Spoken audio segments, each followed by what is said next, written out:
Hello dear students, again Vinay is here to welcome you in the class of Physical Education and Sports Science।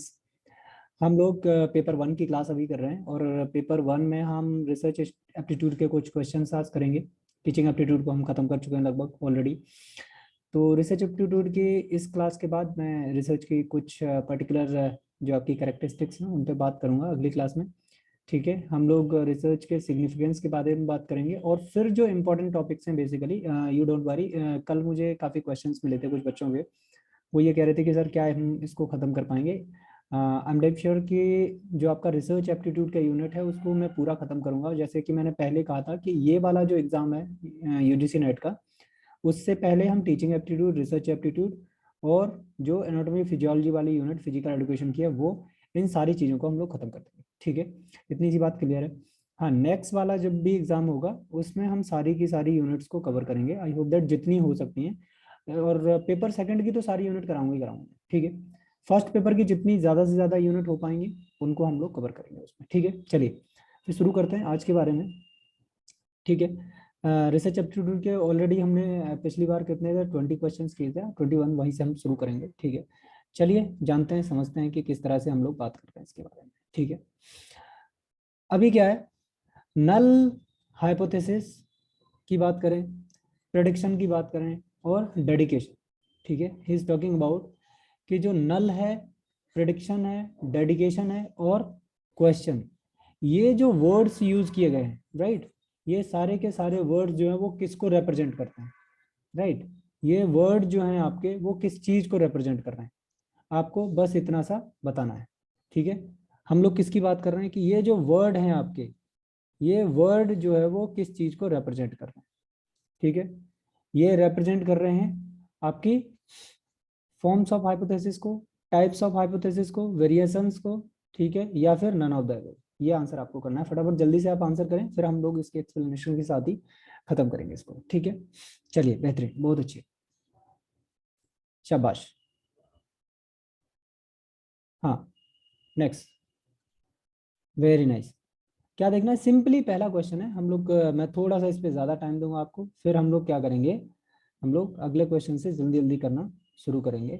4 option आपको दिए हुए हैं, फटाफट आपने क्या करना है, उनके आंसर्स जो हैं वो टिक करना है कि फॉर्म ऑफ हाइपोथेसिस होगा, राइट, टाइप्स ऑफ हाइपोथेसिस होगा, वेरिएशन होगा या फिर नन ऑफ द अबव। इसका आंसर जो है वो करेक्ट होगा। ठीक है, चलिए करें फटाफट जल्दी आंसर, और हम लोग समझते हैं कि किस तरह से हम लोग उसको कर रहे हैं। ठीक है, चलिए, तो ये क्या कर रहा है, नल, प्रेडिक्शन, डिक्लेरेशन या क्वेश्चन।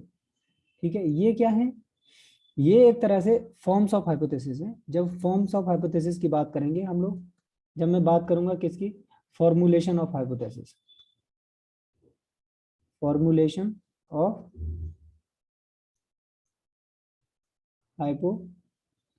हाइपोथेसिस, इस क्लास के बाद ही नेक्स्ट क्लास जो है फॉर्मूलेशन ऑफ हाइपोथेसिस की ही लूंगा, या फिर सिग्निफिकेंस ऑफ रिसर्च। ठीक है, इसमें हम इन सारी चीज़ों को क्लियर कर देंगे। ठीक है, तो इसमें क्या होगा, आंसर आपका हो जाएगा इस क्वेश्चन का ए, फॉर्म ऑफ हाइपोथेसिस। ये सारी की सारी चीज़ें क्या हैं, ये फॉर्म ऑफ हाइपोथेसिस है। ठीक है, ये आंसर करेक्ट हो जाएगा। चलिए, और फॉर्म्स ऑफ हाइपोथेसिस कौन कौन सी होती हैं, नल, प्रेडिक्शन, डेडिकेशन और क्वेश्चन। इन चारों को आप याद कर लीजिए, बेसिक फॉर्म यही होती हैं, बाकी इसके अलावा भी फॉर्म्स होती हैं, तो don't worry about other forms. ज़्यादातर जो पूछी भी जाती हैं तो यही फॉर्म पूछी जाती हैं। और आगे चलते हैं, हम लोग नेक्स्ट क्वेश्चन को पढ़ेंगे। Next question, there are different form of hypothesis in real numbers. तो जैसे अभी हमने पिछले क्वेश्चन में किया, तो ज़्यादा टाइम इस पे खराब हम लोग कर नहीं रहे। ठीक है, हमें ऑलरेडी मालूम है कि कितनी फॉर्म्स होती हैं, 4 फॉर्म्स होती हैं बेसिकली। कौन कौन सी थी, नल, सेकंड क्या है आपकी, प्रिडिक्शन, थर्ड क्या थी आपकी, या डिटेक्शन, और फोर्थ आपकी क्या हो जाएगी, जल्दी से करें कमेंट्स, अभी तो की थी हमने तुरंत, क्वेश्चन। वेरी नाइस, चलिए ठीक है, तो ये चारों फॉर्म होती हैं, 4 ही होंगे, डी आंसर इसका करेक्ट हो जाएगा। चलेंगे हम लोग करेंगे नेक्स्ट क्वेश्चन को। ठीक है, चलिए सिंपली डी आंसर इसका करेक्ट हो गया। चलिए क्वेश्चन नंबर 23 को करेंगे। A good research hypothesis, a good research hypothesis, ठीक है, is not clear, modifiable, verifiable और नन ऑफ दैट। ठीक है, ठीक है। बेसिकली तो क्या है, गुड हाइपोथेसिस की बात करिए कि अच्छी हाइपोथेसिस जो है इज नॉट, नॉट एक्सेप्ट, इसका हमेशा ध्यान रखना है, बहुत क्वेश्चंस गलत होते हैं इनको लेके। ठीक है, तो बेसिकली क्या बात कर रहा है कि अच्छी हाइपोथेसिस जो है वो क्लियर नहीं होती है, मॉडिफिएबल नहीं होती है, वेरीफिएबल नहीं होती, या नन ऑफ दैट। फटाफट जल्दी से आंसर करें, फिर आगे चल रहे हैं हम लोग। ठीक है, चलिए, है ना, बेहतरीन, बहुत अच्छे। ठीक है, तो गुड हाइपोथेसिस की बात करें तो हम लोग जब भी हाइपोथेसिस की बात कर रहे थे तो हाइपोथेसिस हमने बताया था कि क्या होनी चाहिए, क्लियर होनी चाहिए आपकी। ठीक है, और क्या होनी, जनरलाइज्ड होनी चाहिए। ठीक है, easy to understand, easy to understand होनी चाहिए, वेरीफिएबल, वेरीफिएबल का मतलब क्या है कि जिसको हम टेस्ट कर सकें, मतलब हमने ऐसी हाइपोथेसिस डिजाइन कर दी जिसको हम टेस्ट ही नहीं कर पा रहे, तो क्या फायदा। देन मॉडिफिएबल, मॉडिफिएबल जैसे अगर बाई चांस के सिचुएशन चेंज करते हैं तो हम उसको मॉडिफाई कर लें। जैसे फॉर एग्जांपल हमने एच नॉट हाइपोथेसिस ली हुई है, अगर हमने इसको टेस्ट करा और टेस्ट करने के बाद ये गलत निकल गई, तो हम क्या करेंगे, अल्टरनेट हाइपोथेसिस जो है एच ए या फिर एच वन भी इसको बोलते हैं, इसको ऑटोमेटिकली क्या करेंगे, एडप्ट करेंगे, तो ये मॉडिफिएबल हो गई। ठीक है, तो आंसर क्या हो जाएगा इसमें, नन ऑफ दैट, क्योंकि अकॉर्डिंग टू क्वेश्चन जो है आंसर जो है ये आपका हो जाएगा। ठीक है, डी आंसर करेक्ट हो जाएगा। चलते हैं नेक्स्ट क्वेश्चन की तरफ। नेक्स्ट क्वेश्चन क्या कह रहा है, hypothesis is a tentative information for provisional gas, इसको थोड़ा सा सही कर लीजिए। ठीक है, provisional gas which seems that explain the situation under the observation, who define the hypothesis as it। ये बात है, इन्होंने क्या बोला है, इनमें से किसी एक, जो जॉन वेस्ट है, जेम्स सी ग्रेटन है, लोकेस कॉल है और के एस संधू, इनमें से किसी एक राइटर ने ये बोला है कि हाइपोथेसिस क्या है, वो tentative information for provisional guess. ठीक है, which seems to explain situation under the observation, who define hypothesis as this. ठीक है, तो ये सिंपली किसने बोला है, जेम्स सी ग्रेटन ने बोला है, तो हम बहुत ज्यादा टाइम इस पर खर्च करने रहे। ठीक है, चलेंगे नेक्स्ट क्वेश्चन करेंगे, क्वेश्चन नंबर 25। ठीक है, क्वेश्चन नंबर 25 क्या कह रहा है, समझिए इसको, क्वेश्चन नंबर 25 को। क्वेश्चन नंबर 25 में बोला गया है, क्या बोल रहे हैं कि डीलिमिटेशन, ठीक है, delimitation of a problem means, किसी प्रॉब्लम की डीलिमिटेशन है, इसका मींस क्या है। ठीक है, क्या मायने हैं, what of research, why of research, how many of research are drawing a boundary around it. ठीक है, जल्दी से इसका आंसर करें। ये कह रहा है कि डीलिमिटेशन का क्या मतलब है, और जब आप एक रिसर्च प्रॉब्लम आपके पास मिल गई, ये प्रॉब्लम है फॉर एग्जांपल, और इसकी डीलिमिटेशन क्या है, राइट, लिमिट्स क्या है, या एग्जैक्टली तो डी आंसर इसका करेक्ट हो जाएगा, drawing a boundary around it. जैसे फॉर एग्जांपल मैंने एक रिसर्च, एक टेस्ट लगा रहा हूँ, जैसे मैंने आफर टेस्ट लगाया, या फिर नॉर्मल ये मान लो मैं 600 मीटर का एक रनिंग का टेस्ट ले रहा हूँ, और रनिंग का टेस्ट क्या किया मैंने, सिर्फ और सिर्फ आपका दिल्ली में लिया। ठीक है, तो इसकी डिलिमिटेशन क्या हो गई कि it is limited for, limited only for Delhi.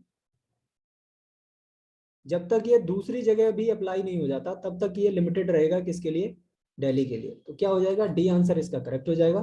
चलेंगे हम लोग, करेंगे क्वेश्चन नंबर नेक्स्ट। ठीक है, नेक्स्ट क्वेश्चन नंबर 26।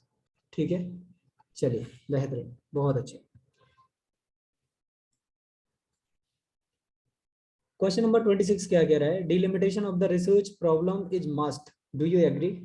ये इसमें सिंपल बात पूछी गई है कि लिमिटेशन जो है वो, डिलिमिटेशन या लिमिटेशन जो है वो रिसर्च प्रॉब्लम में होनी चाहिए, ये बात मस्ट है। क्या आप इस बात से एग्री करते हैं, तो यस, नहीं एग्री करते हैं, no, you can do without it, बिना आप डिलिमिटेशन या लिमिटेशन के इसको रिसर्च को कर सकते हैं, डू नॉट नो, आपको मालूम ही नहीं है। ठीक है, चलिए फटाफट जल्दी से आपका आंसर।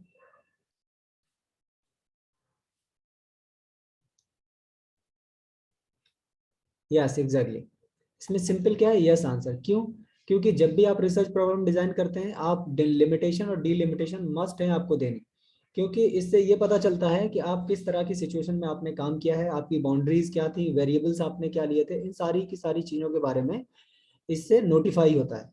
राइट। तो ये बात को नोटिफाई करना, ये बताना नेक्स्ट पीपल्स को कि आपने किस तरह से वर्क किया है, ये बहुत ज़्यादा इंपॉर्टेंट है, जिससे कि दूसरे लोग ये सारी बातों को जान पाएं कि आपने किन किन वेरिएबल्स के अंडर में, किन सर्कमस्टांसेस के अंडर में अपनी रिसर्च को परस्यू किया है। ठीक है, अब करेंगे 27 number question. The scientific study of the research practices is known as meta research. ठीक है, जो साइंटिफिक स्टडी है वो उसकी रिसर्च जो है उसको हम लोग मेटा रिसर्च बोलते हैं। ये स्टेटमेंट जो है वो किस ऑप्शन के साथ सूट करेगा? ठीक है, इससे ज्यादा सिंपल क्वेश्चन हो नहीं सकता, राइट। इसमें भी गलत करोगे तो बहुत गलत बात है। ये बस just to test the what can I say, just to test the presenceness of the mind, है ना। एग्जैक्टली। चलिए, सिंपल इसका आंसर ही आंसर में दिया हुआ है, मेटा मेटा रिसर्च होगा। क्योंकि जो साइंटिफिक स्टडी हम लोग करते हैं किसकी, प्रैक्टिसेस की, scientific study of research practices, research की प्रैक्टिसेस जो हैं उनको हम लोग मेटा रिसर्च बोलते हैं। ठीक है, तो इसका आंसर क्या हो जाएगा, सिंपली सी आंसर हो जाएगा as the answer is given in the question itself. ठीक है, सी आंसर करेक्ट हो जाएगा। करेंगे क्वेश्चन नंबर नेक्स्ट 28। ये काफी अच्छा क्वेश्चन है, इसको अच्छी तरह से समझें और करें इसको। ठीक है, क्या कह रहा है, in which situation x2 chi square test can be used, k is equal to 2 but from expected frequencies are less than 5। ठीक है, आगे कह रहा है df is greater than I but more than 20% is smaller than 1। ratio between STT and SAA, a ratio between STT sum of squares total and SSW the sum of squares within। ठीक है, जल्दी से फटाफट आप सोचें, answer दें। और इस तरह के क्वेश्चन काफी आते हैं, हर रिसर्च पेपर के क्वेश्चन में आपको मिल जाएंगे इस तरह के क्वेश्चन, जल्दी से फटाफट। Right, exactly exactly, very nice. तो आंसर क्या होगा, सी आंसर इसका करेक्ट हो जाएगा। ये क्या होता है, ratio between SST and mean. ठीक है, सिंपली इसको और अच्छे से देख लीजिए, यहाँ पे आपको सही से समझ में आ जाएगा। ठीक है, तो बेसिकली जो SST है, SST का रिलेशन क्या होता है, SST का आपका रिलेशन जो है इसके साथ वो एक सिंपल रिलेशन है। वो सिंपल रिलेशन क्या है, चलिए उसको सिंपल रिलेशन को हम लोग देख लेते हैं पहले। ठीक है, ये सिंपल रिलेशन क्या है आपका, SST is equal to SSA and SSE। यहाँ पे SST क्या है, sum of square total, sum of square between the treatment of factors. और SSE क्या है, sum of squares of errors, randomness within the treatments of factors. ठीक है, I hope that कितनी बात आपको क्लियर हो गई होगी। चलिए चलेंगे, करेंगे question number next, question number 29। ठीक है, सी आंसर इसका करेक्ट हो गया, वेरी नाइस। चलिए क्वेश्चन नंबर 29 देखिए। क्वेश्चन नंबर 29 में क्या बोला गया है, इज टॉकिंग अबाउट कि which of the following is not the survey related to literature. मतलब लिटरेचर से रिलेटेड इनमें से कौन सा सर्वे जो है वो लिटरेचर से रिलेटेड नहीं है। Turn the summary of the journals of article in taking notes and brief as possible, do not hurry, be accurate. चलिए फटाफट जल्दी करें, इनमें सर्वे का मेथड जो है वो नहीं है। Which of the following is not the survey related to literature, literature से रिलेटेड जो है वो सर्वे नहीं है। Turn the summary of journals of the articles, simply इसमें पूछा गया है। ठीक है, then he is asking in taking notes as the brief as possible and do not hurry, be accurate. तो इसमें क्या होगा, सी आंसर आपका करेक्ट हो जाएगा कि आपको हरी में नहीं रहना, जल्दी जल्दी में नहीं रहना। क्या करना है आपको, सर्वे जो है वो उसमें हमेशा टर्न जनरल्स में जा सकते हो, आप आर्टिकल्स में जा सकते हो, नोट्स कर सकते हो, ब्रीफ नोट्स आपको जो भी मिल जाए, इंटरनल और एक्सटर्नल वैलिडिटी उसकी चेक करके फिर हम लोग उसमें चेक कर लेते हैं कि हमें क्या चीज़ इसमें से टेक आउट करनी है। ठीक है, एक्यूरेटली हमें चीज़ों को इंटरप्रेट करना है, हमें जल्दबाजी में नहीं रहना है while we are taking the data. ठीक है, चलिए नेक्स्ट क्वेश्चन करेंगे, question number 30। Research reading is done from, research reading जो है वो कहाँ से हम लोग कर सकते हैं। ठीक है, वो रिसर्च रीडिंग आप लोग कर सकते हैं किससे, चाहे तो वो रिसर्च रीडिंग आपके पास ऑप्शन है, आप कर सकते हैं एजुकेशनल जर्नल से, राइट। और आप किससे कर सकते हैं, बुक्स और मोनोग्राफ से। Next he is talking about the government publications, और finally he is talking with, किसकी बात कर रहा है, ऑल ऑफ द अबव। तो इसमें से कोई सा एक आंसर आपने चूज करना है कि वो एजुकेशनल जर्नल से आप कर सकते हो, बुक्स मोनोग्राफ से कर सकते हो, गवर्नमेंट पब्लिकेशन से कर सकते हो, या ऑल ऑफ द अबव। कौन सा आंसर है? फटाफट चलिए जल्दी जल्दी से आंसर करें फटाफट। रिसर्च रीडिंग की बात करी जाए, रिसर्च रीडिंग, रिसर्च के अबाउट में रीड करना है आपको, ठीक है। तो इन सारी चीज़ों को हम लोग यूज़ करते हैं, हम लोग एजुकेशनल जर्नल्स को भी यूज़ करते हैं, बुक्स मोनोग्राफ्स को भी यूज़ करते हैं, गवर्नमेंट पब्लिकेशंस को भी यूज़ करते हैं। तो आंसर क्या हो जाएगा? ऑल ऑफ द एबव, ठीक है। इतनी सी बात आई होप दैट कि आपको क्लियर हो गई होगी। चलते हैं नेक्स्ट क्वेश्चन करेंगे, क्वेश्चन नंबर 30। क्वेश्चन नंबर 31 क्या कह रहा है? What is the main purpose of the survey of related studies. Survey related studies जो है, जैसे बहुत सारे सर्वे होते रहते हैं, उसी से रिलेटेड फिर दोबारा स्टडी आपको करनी है या फिर सर्वे रिलेटेड स्टडी करनी है, तो उसका मेन पर्पज क्या रहता है? To avoid the duplication, to know methods of attack, to know what is already known, inside in the methods, ठीक है। तो सिंपल इसका आंसर क्या होगा? सर्वे मेथड्स को हमारे करने का सबसे पहला उद्देश्य यही होता है, मेन पर्पज ये होता है कि हम डुप्लीकेसी को खत्म कर दें। अगर हमने अपना खुद का डेटा लिया हुआ है तो वो डुप्लीकेट नहीं हो सकता, ठीक है। चलिए चलेंगे, क्वेश्चन नंबर 32 करेंगे। In list of shortcoming of educational research in India present in fourth survey, which of the following was not included. Fourth survey में, ठीक है, कौन सी चीज इनमें से इंक्लूड नहीं थी? Absence of clear educational perspective, ये नहीं था। एब्सेंस ऑफ कंसेप्चुअल फ्रेमवर्क नहीं था उसमें। Inadequate understanding of the research processes, या फिर finally absence of reliability and validity of the research. चलिए जल्दी से आप आंसर करें फटाफट, जल्दी से, मैं वेट करता हूं, मैं आपको 10 सेकंड दे रहा हूं, ठीक है। करें, पढ़ें, इतना इजी सा क्वेश्चन है, उसको जल्दी से करें, ठीक है।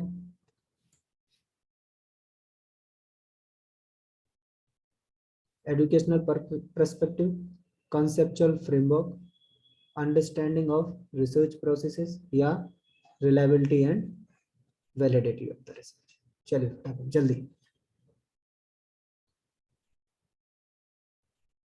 क्या हो जाएगा इसका simply answer? Absence of reliability and validity. ये बात जो है वो फोर्थ सर्वे में नहीं कही गई थी, ठीक है। डी आंसर इसका करेक्ट हो जाएगा। क्वेश्चन नंबर 33 करेंगे। We hope that you are familiar with the survey research in education first and second to fifth, who took the initiative to publish this. किसने इनिशिएटिव लिया था? इसका फैक्चुअल क्वेश्चन है, ज्यादा टाइम खराब नहीं करते, MB वॉच, ठीक है। बी आंसर इसका करेक्ट हो जाएगा। क्वेश्चन नंबर 34 करेंगे। We conduct the test on equality of population means, ठीक है। We conduct the test on the equality of population means। ये सिंपल सी बात है, इक्वालिटी ऑफ पॉपुलेशन मीन्स की जब भी बात करी जाती है, सिंपल सा क्वेश्चन है बिल्कुल। क्या करते हैं हम लोग वहां पे? हम लोग टी टेस्ट करते हैं, ठीक है। अगर वेरियांस की बात करी जाएगी, वेरिएबल्स या वेरियांस, तो हम किसके साथ जाएंगे? एफ टेस्ट के साथ, ठीक है। Very right, very very correct, ठीक है। जेड टेस्ट में जब भी बात करी जाती है, टी टेस्ट और जेड टेस्ट, टी टेस्ट और क्या है, जेड टेस्ट, ये लगभग इक्वल होते हैं, ठीक है। यहाँ कंपैरिजन ही किया जाता है पॉपुलेशन मीन्स का, ठीक है। लेकिन करा क्या जाता है, अगर आपका जो नंबर ऑफ पॉपुलेशन है वो, या नंबर ऑफ सैंपल्स हैं, अगर लेस देन 30 है तब हम टी टेस्ट लगाते हैं, मोर देन 30 है तब हम जी टेस्ट लगाते हैं, ठीक है, सेट टेस्ट लगाते हैं। इतनी बात आई होप दैट कि आपको क्लियर, ठीक है। चलिए नेक्स्ट चलते हैं। तो आंसर क्या हो जाएगा? ए आंसर इसका करेक्ट हो जाएगा। क्वेश्चन नंबर 35 करेंगे, और ये आज का लास्ट क्वेश्चन है, ठीक है। A test conduct on the equality of population variance. Simple, अभी हम इसकी बात कर रहे थे पॉपुलेशन वेरियांस की, कि जब भी पॉपुलेशन वेरियांस की बात करी जाती है, इक्वालिटी ऑफ पॉपुलेशन वेरियांस, मतलब हम कंपैरिजन कर रहे हैं किसमें? वेरियांस में। कंपैरिजन फॉर वेरियांस, तो ये हमेशा किसकी बात करता है? We will talk about F test, ठीक है। जी टेस्ट की बात, एफ टेस्ट और जी टेस्ट की सारी चीजें लगभग बराबर हैं, सिर्फ हम लेस देन 30 पे इसको करते हैं, मोर देन 30 पे इसको करते हैं, ठीक है। तो आंसर क्या हो जाएगा? एफ टेस्ट, ठीक है, बी आंसर आपका करेक्ट हो जाएगा। ठीक है मेरे प्यारे बच्चों, हम लोग अगली क्लास में मिलेंगे माय डियर गुड फ्रेंड्स। और हम लोग करेंगे जो बात कर रहा था मैं, रिसर्च जो प्रॉब्लम है उसके फॉर्मुलेशन पे बात करेंगे कि किस टाइम में हम लोग रिसर्च की हाइपोथेसिस का डिजाइन करते हैं, हम किन सिचुएशन में रिसर्च क्वेश्चंस का डिजाइन करते हैं और ये किस तरह से होती है, रिसर्च के प्रोसेसेस कितने हैं, राइट, रिसर्च के स्टेप कितने हैं, बेसिकली हम जनरल स्टेप्स की बात करेंगे। ठीक है, तो मिलते हैं अगली क्लास में, तब तक के लिए नमस्ते।